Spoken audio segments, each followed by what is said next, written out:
Είναι πολύ θετικό το γεγονός ότι οι επαγγελματικά ενεργές γυναίκες γίνονται όλο και περισσότερες. Είναι επίσης ελπιδοφόρο το γεγονός ότι πολλές από αυτές τις γυναίκες αποφασίζουν να συνδυάσουν την επαγγελματική ενασχόληση με την επιχειρηματική δραστηριότητα. Δηλαδή με μια δραστηριότητα που απαιτεί ρίσκα και αποφάσεις που δεν είναι συνηθισμένες και είναι σίγουρα πολύ σημαντικές.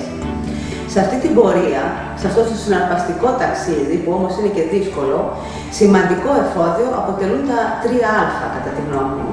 Πρώτα απ' όλα η αυτοπεποίθηση. Πρέπει κανείς να πιστεύει στον εαυτό του, να πιστεύει στις δυνάμεις του και να είναι σίγουρος ότι μπορεί να τα καταφέρει. Το δεύτερο είναι η ανθεκτικότητα, δηλαδή η δύναμη να ξανασηκωθείς όταν τα πόδια σου λυγίζουν, όταν θα σου τύχει μια δυσκολία. Το τρίτο, και επίσης πολύ σημαντικό, η αυθεντικότητα. Δηλαδή να βγάζει η δουλειά μας αυτό που πραγματικά πιστεύουμε και πραγματικά θέλουμε να ευαγγελιστούμε. Στην επιχειρηματική δραστηριότητα, ο συνδυασμός με την τεχνολογία είναι κάτι σημαντικό. Είναι κάτι στο οποίο οι γυναίκες υστερούν σήμερα, όχι σαν προσόντα, αλλά σαν παρουσία. Και νομίζω ότι αξίζει τον κόπο να γίνει μια παραπάνω προσπάθεια εκεί.